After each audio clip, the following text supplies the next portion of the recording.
Hi, Year 4, and welcome back to Storytime. It's part 3 of Michael Morpurgo's The Pied Piper of Hamelin. So, I noticed that around his neck, on a fine grey cord, there hung a silver flute. He walked right up to the mayor and stood before him, his face bathed in the light from the window, his silver flute flashing like lightning in the sun.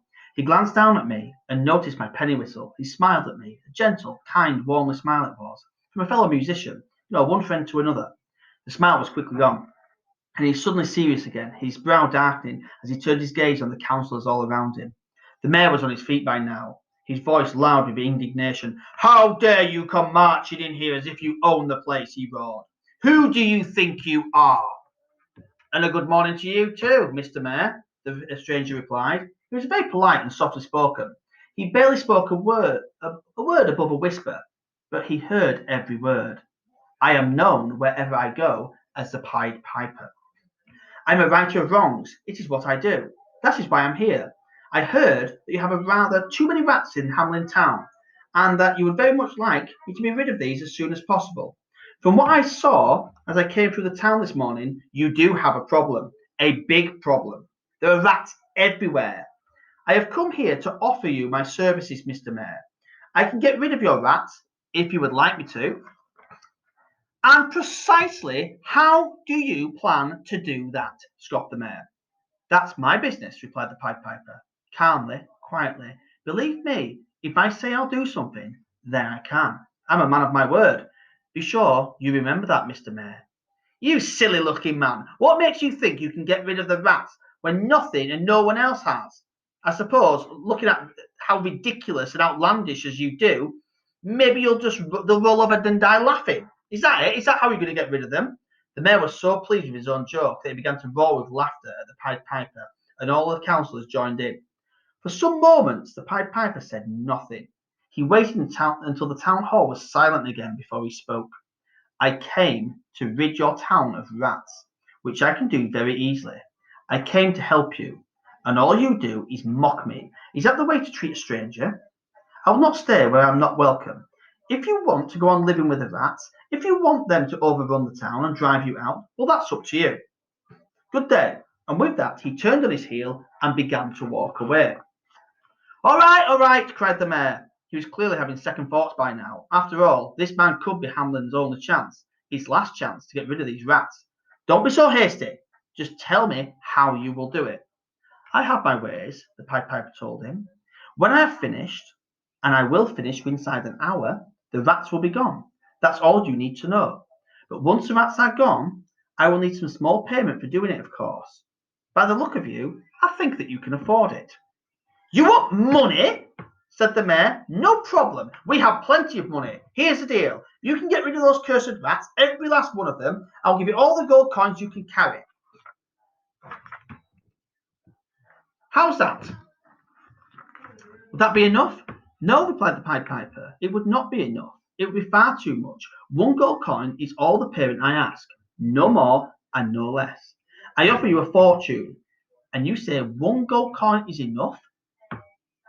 The mayor simply couldn't believe it. "What's the matter with you? Surely you want more than that." "No, Mr. Mayor," replied the Pied Piper. "I am not a greedy man. Enough is always as good as a feast. When one man becomes rich, 10 others become poor. Looking around this town, I think you should know that by now. One gold coin is my price. Let's shake on it, shall we? Then I know for sure that I have your word on it." I saw the look on the mayor's face. He couldn't believe his luck. "Very well then, stranger," he told the Pied Piper. "I shall pay you one gold coin. It's a deal. It's a promise."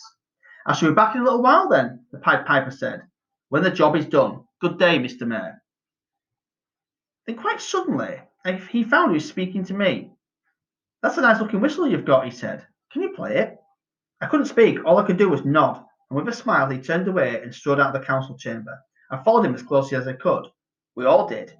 No one wanted to miss this. We were all almost trampled in the crush as we made our way down the steps and out into the square. We found the Pied Piper standing there, a huge crowd gathered around him, waiting in breathless expectation, wondering what was going to happen. Even the rats were no longer skittering about on the streets, squeaking and squealing. They couldn't take their eyes off the strangest of strangers. Now slowly, he lifted his silver flute up to his lips and began to play. Music was never sweeter, never more serene. It was soft, as soft as a Pied Piper's voice, and yet somehow it filled the streets of Hamelin town, floating its way into every alleyway, every garden. Whoever heard this music had to stop what they were doing. No one spoke. Everyone simply listened, entranced and amazed at the beauty of his music. As for me, I was longing to get a closer look at the Pied Piper. I wanted to see how he played his flute, to discover how he could possibly produce such a rich and glorious sound. I mean, his flute may have been silver, but so far as I could see it, it wasn't much bigger than my penny whistle. How was he doing it? That was when I felt my whole body stiffen. I found myself frozen where I stood, unable to move a muscle. I could see that everyone else around me was exactly the same. Nothing and no one moved in Hamelin town except the rats and the Pied Piper himself. Then, as he was piping, he began to dance, dancing and piping. He made his way out of the market square and into the narrow streets of town. I saw then that the rats were following him, only one or two at first, and then in dozens, and then in hundreds, and then thousands. Out of every nook and cranny they came, out of every house and home, down from the attic, from the walls and the trees, up from the cellars and the sewers. Soon the streets had turned into rivers of rats, all running helter-skelter after the Pied Piper. In their mad rush to follow him, they skittered over our feet, clambered over one another, biting and clawing each other. Anything, it seemed, to get nearer to the Pied Piper and his music. Ahead of them in the distance, I could see that the Pied Piper still dancing, still piping, as he made his way down the street toward the river Visor, to where it ran at its deepest, widest, and fastest. When he got to the bank, he stepped into a boat and drifted out onto the river, playing his flute all the while. The rats followed where the music led. In their thousands, they rushed headlong, pouring down the river bank and plunging into the river. Old rats, young rats, mother rats, father rats, until every last one of them drowned. And that, guys, is the end of this part today. See you later. Bye.